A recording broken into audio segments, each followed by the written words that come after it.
Okay, here we are, live on location. I got my gas tank that was leaking, and I found out what it was. I filled it up with water all the way to the top. Sure gets heavy. And you can see the culprit right there.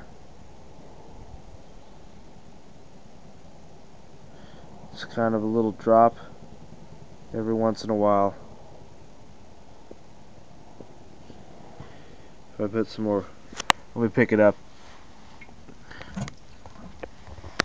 Okay.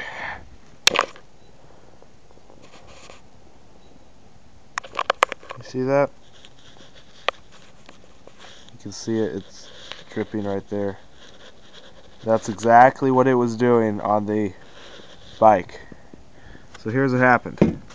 I was probably going to spill out the cap, but yep, there it goes, dripping out the cap. What had happened was there's a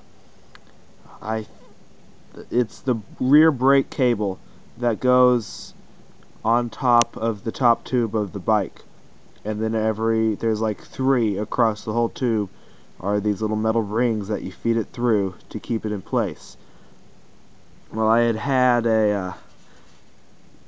some of that foam I showed. Well, I didn't put that video up. I had foam that was wrapped around the top tube to kind of protect it. That's what I originally wanted it to do. I wanted it to protect the tank, and so it wouldn't slide. Well, that didn't work. The vibrations eventually ate through that foam, well, quickly actually, and then it started rubbing on this gas tank. And since I didn't want to tighten it down so much that these welds right here would break, it vibrated. I mean, that just happens. And what eventually happened is it vibrated enough, because this bike vibrates a lot. I've gone through 2 engines, and they've both vibrated pretty much the same. The first one was actually faulty though. The second one is just fine, but it still vibrates. This bike is obviously not made for an engine. But right here it ate through, and this metal is thin enough so that eventually it just kind of cracked it. And I can't even see. I've taken a good hard look at this, and I can't see any sort of crack. Here's a closer look at it. And I run my finger over it and I can definitely feel it. But it's just kind of pounded through. So, and that was there when I got the tank. Wasn't too happy about that. And now this. So, and then you can see right there's one, there's the other one. So I don't know what I really want to do with it right now. I don't know what I should do with it. I mean, what do you guys recommend? My dad's a great welder. He works for a steel company. He used to work on the shop floor a lot, so we have a big old blue Miller welder in there. Should I just go out and get a new tank and wait, because I'm currently testing that carb? Or should I have him look at it and see if he could weld it back? I'm pretty sure he could. Is it worth it? What would we do with this one? I mean, I don't know exactly how to seal it. I guess we would, of course, sand the paint away, but no one would see that, so that would be fine. And this is a great opportunity. Let me flip this back over. Okay, this is a great opportunity to switch that fuel filter around, I guess. Y'all want me to? That bad. I can switch the fuel filter around to make everyone happy. So this is what it was like. Gas tank, carburetor. And I've been told that it was upside down. Now, that's probably true. I see where they're coming from. All the grit and gunk would be in that little capsule or whatever, but when I thought of it, I thought, why not have clean fuel touching that plastic instead of dirty fuel? I don't know why I thought that. maybe it would last longer. But now I realize, might as well do it the right way. But I kind of don't want to, because I don't have any place to set this camera up, so I can't really take these off. I can't take it off with one hand.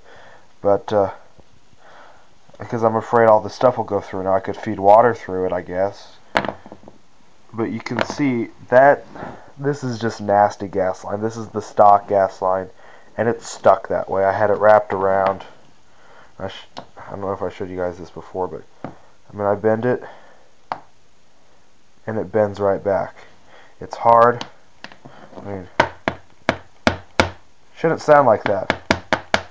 It sounds just the same as pretty much that. It's hard.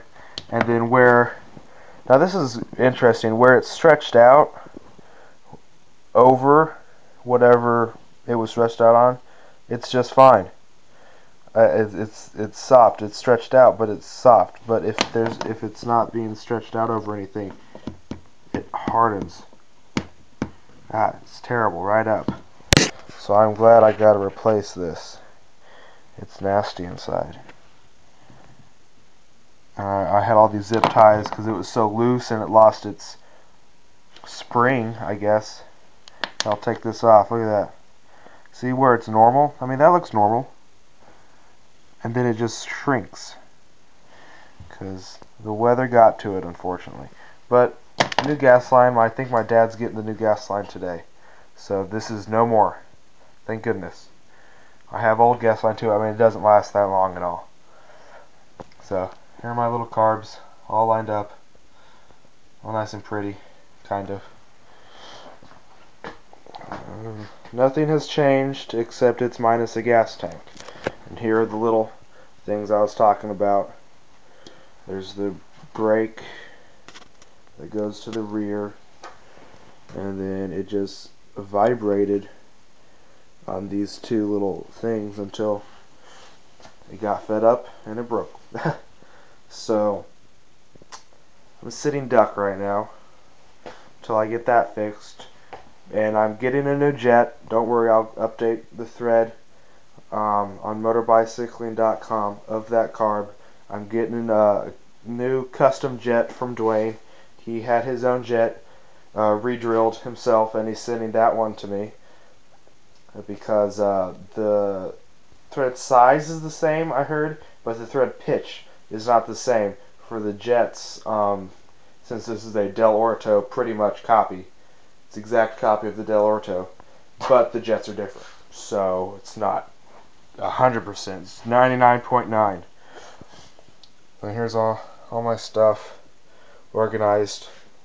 This is kind of a teaser, I guess you could call it, since someone mentioned high-low beams on my bike. Well, might as well.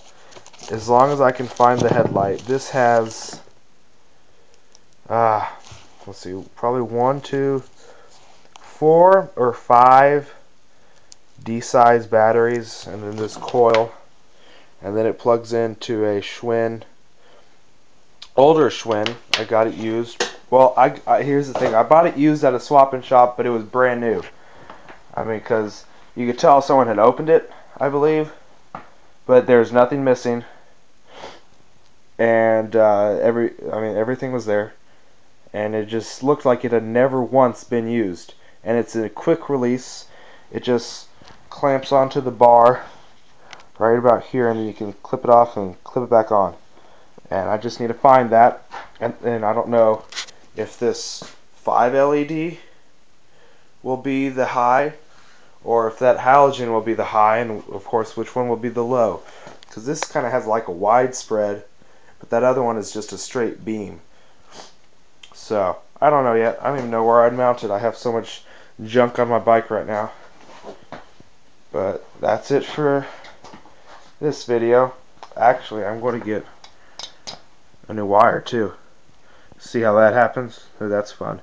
This is kind of, actually it's not stiff anymore. If you leave it out in the cold, just a little tip, if you leave your bike out or this wire out in the cold, it does get super stiff, and now it's loosened up.